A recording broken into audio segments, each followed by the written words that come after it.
Pukul 3.40 waktu setempat, sebuah ruang perundingan tertutup di Eropa berada dalam keheningan yang tidak biasa. Tidak ada kamera, tidak ada pidato resmi, hanya beberapa pejabat tingkat tinggi dan satu keputusan yang berpotensi mengubah arah perang. Di ruangan itu, Ukraina untuk pertama kalinya memberi sinyal bahwa keanggotaan NATO, tujuan yang selama ini diperjuangkan dengan darah dan waktu, bisa saja dilepaskan. Kalimat itu tidak terdengar seperti pengakuan kalah. Ia terdengar seperti kompromi terakhir. Namun pertanyaannya bukan sekadar apa yang dikatakan Ukraina, melainkan mengapa sekarang. Karena di balik satu pernyataan singkat itu, tersembunyi tekanan militer, kelelahan logistik, dan kalkulasi geopolitik yang jauh lebih besar. Dalam video kali ini, kita akan menguak mengapa Ukraina siap mempertimbangkan melepas NATO, apa yang sebenarnya diminta Rusia, dan apa dampaknya bagi masa depan perang Rusia-Ukraina. Pernyataan yang mengguncang Barat. Ketika laporan Reuters dan Al Jazeera mengonfirmasi bahwa Ukraina bersedia mempertimbangkan status non-NATO dalam perundingan damai, reaksi di Barat langsung terbelah. Di satu sisi, sejumlah diplomat dan analis menyebutnya sebagai langkah realistis, sebuah pengakuan bahwa perang berkepanjangan memiliki batas biaya politik dan militer. Di sisi lain, banyak pihak melihatnya sebagai sinyal berbahaya, bahkan berpotensi menggerus prinsip dasar keamanan Eropa pasca Perang Dingin. Selama konflik berlangsung, NATO bagi Ukraina bukan sekadar aliansi militer. Ia telah berubah menjadi simbol perlindungan jangka panjang, jaminan bahwa pengorbanan besar, wilayah, ekonomi, dan nyawa akan berujung pada keamanan permanen. Karena itu, wacana melepas NATO terasa seperti menggoyahkan fondasi narasi perang itu sendiri. Namun, laporan-laporan Barat menekankan satu hal penting. Pernyataan ini tidak lahir di puncak kekuatan Ukraina. Ia muncul di fase kelelahan strategis, ketika perang memasuki periode panjang tanpa terobosan besar. Rusia tidak runtuh, Ukraina tidak kolaps, dan garis depan bergerak lambat dengan biaya yang semakin mahal di kedua sisi. Dalam konteks ini, pernyataan tersebut bukan reaksi emosional, melainkan hasil kalkulasi dingin. Sejumlah analis Rusia mencatat bahwa Kiev mulai menimbang ulang tujuan jangka panjang dengan realitas jangka pendek. Antara idealisme keamanan dan kebutuhan menghentikan perang sebelum kelelahan menjadi faktor penentu. Bagi Barat, inilah momen yang mengguncang. Bukan karena Ukraina berubah arah, tetapi karena perang telah memaksa pilihan yang sebelumnya dianggap mustahil. Mengapa NATO selalu menjadi garis merah Rusia? Analisis lembaga seperti CSIS dan Rusia menunjukkan satu benang merah yang konsisten sejak awal 2000-an. Bagi Rusia, ekspansi NATO bukan sekadar isu diplomatik, melainkan ancaman eksistensial. Ancaman ini bukan dipahami sebagai serangan langsung, melainkan sebagai pengikisan bertahap terhadap ruang strategis yang selama puluhan tahun menjadi penyangga keamanan Rusia. Sejak runtuhnya Uni Soviet, negara-negara yang dulunya berada dalam lingkup pengaruh Moskow, Polandia, negara-negara Baltik, hingga Eropa Timur, masuk satu persatu ke NATO. Dari sudut pandang Barat, proses ini sah dan berbasis kedaulatan nasional. Namun, dari sudut pandang Kremlin, ini adalah peta yang terus menyempit, mendekat ke jantung Rusia.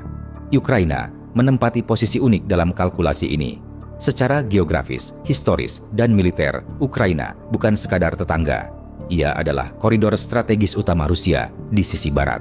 Dokumen keamanan Rusia dan pidato Vladimir Putin yang dikaji oleh Rusia berulang kali menekankan bahwa Ukraina di NATO akan berarti kehadiran militer Barat berdiri langsung di depan pusat populasi dan infrastruktur Rusia. Itulah sebabnya NATO selalu menjadi isu paling sensitif, bahkan lebih sensitif dibandingkan wilayah tertentu yang diperebutkan. Dalam logika Kremlin, kehilangan Ukraina ke NATO bukan sekadar kekalahan geopolitik, melainkan perubahan permanen keseimbangan keamanan regional. Maka ketika Ukraina memberi sinyal bersedia melepas NATO, hal itu tidak menyentuh permukaan konflik, tetapi langsung menekan titik paling dalam dari alasan Rusia berperang sejak awal. Tekanan nyata di medan perang. Pernyataan politik Ukraina tidak lahir di ruang hampa. Ia muncul dari tekanan militer yang nyata dan terus meningkat di medan perang. Sepanjang 2025, laporan NATO dan pernyataan resmi militer Ukraina secara terbuka mengakui satu masalah utama. pertahanan udara berada dalam kondisi tertekan. Stok rudal pencegat menurun, sementara intensitas serangan Rusia, khususnya terhadap infrastruktur energi, logistik, dan fasilitas militer, terus meningkat. Setiap malam, Ukraina menghadapi dilema yang sama. Radar mendeteksi ancaman dari berbagai arah, tetapi sumber daya untuk mencegatnya terbatas. Tidak semua target bisa dilindungi. Komandan harus memilih mana yang lebih vital, pembangkit listrik, pusat komando, atau jalur suplai. Ini bukan keputusan taktis biasa, melainkan perjudian strategis yang dampaknya terasa berbulan-bulan ke depan. Barat memang terus mengirim bantuan, tetapi laporan Reuters dan AP News menegaskan bahwa laju pengiriman tidak pernah secepat laju konsumsi di medan perang. Rudal pertahanan udara membutuhkan waktu produksi, pelatihan operator, dan integrasi sistem. Sementara itu, Rusia memanfaatkan keunggulan stok, produksi domestik, dan strategi serangan berulang untuk menguras kemampuan bertahan Ukraina secara perlahan. Dalam kondisi seperti ini, waktu menjadi musuh terbesar. Setiap intersepsi yang berhasil adalah kemenangan sesaat, tetapi juga pengurangan stok untuk hari berikutnya. Inilah tekanan yang jarang terlihat di peta perang, namun sangat menentukan arah kebijakan. Ketika kemampuan bertahan mulai dihitung dalam minggu dan bulan, diplomasi tidak lagi sekadar pilihan idealis. Ia berubah menjadi kebutuhan strategis untuk mencegah kelelahan militer menjadi faktor penentu yang tidak bisa dibalikan. Apa yang sebenarnya diminta Rusia? Menurut laporan Reuters dan rangkaian pernyataan pejabat Rusia sejak awal perang, tuntutan Moskow relatif konsisten dan jarang berubah secara substansial. Ukraina diminta untuk mengambil status netral permanen, secara resmi melepaskan ambisi bergabung dengan NATO, serta menerima pengaturan keamanan yang pada praktiknya memberi Rusia pengaruh jangka panjang atas arah strategis Kiev. Ini bukan tawaran damai total. Ini adalah upaya mengatur ulang keseimbangan kekuatan regional. Bagi Rusia, tujuan utamanya bukan sekadar menghentikan pertempuran hari ini, tetapi memastikan bahwa Ukraina tidak akan kembali menjadi ancaman strategis di masa depan. Dalam logika Kremlin, perang ini harus menghasilkan jaminan struktural, bukan janji politik, bahwa Barat tidak akan memperluas pengaruh militernya lebih jauh ke timur. Para analis Rusi mencatat bahwa tuntutan ini dirancang untuk menciptakan zona penyangga baru, meskipun tanpa pendudukan penuh. Ukraina memahami risiko tersebut. Melepas NATO tidak otomatis berarti aman, karena tidak ada kepastian bahwa jaminan keamanan alternatif benar-benar bisa ditegakkan. Sebaliknya, keputusan itu justru membuka fase baru yang penuh ketidakpastian, sebuah jeda perang yang bisa saja berubah menjadi konflik berikutnya, dengan posisi Ukraina yang lebih rapuh jika perlindungan jangka panjang tidak benar-benar terjamin. Dilema Barat dan NATO. Bagi NATO, situasi ini menghadirkan dilema strategis yang sangat berbahaya. Jika Ukraina benar-benar melepaskan ambisi bergabung dengan NATO, pesan yang dikirim ke dunia akan terdengar jelas. Tekanan militer berskala besar mampu memaksa negara berdaulat mengubah arah politik dan keamanannya. Bagi negara-negara Baltik dan Eropa Timur, presiden ini menimbulkan kekhawatiran mendalam karena keamanan mereka selama ini bertumpu pada keyakinan bahwa keanggotaan NATO bersifat final dan tidak bisa diganggu-gugat.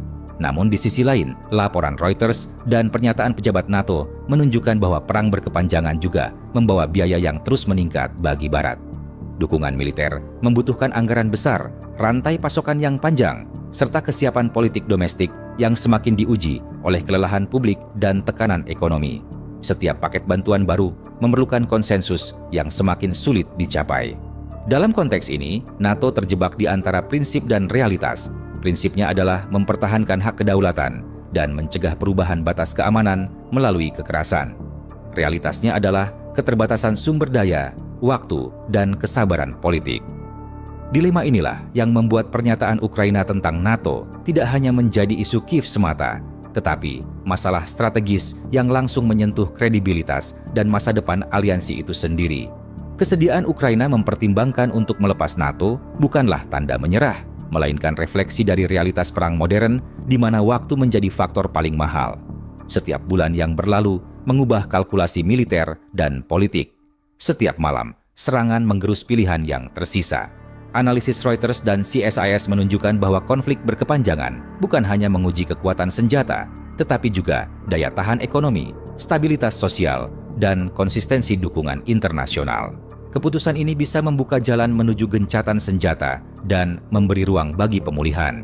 Namun, laporan Rusi mengingatkan bahwa kompromi semacam ini membawa risiko besar.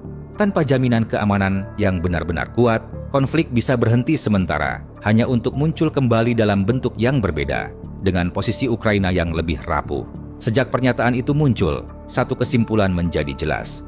Perang Rusia-Ukraina kini bukan lagi sekadar soal siapa yang paling kuat, tetapi siapa yang paling lama mampu bertahan sebelum waktu habis. Terima kasih sudah menonton sampai akhir. Bagaimana menurut kalian?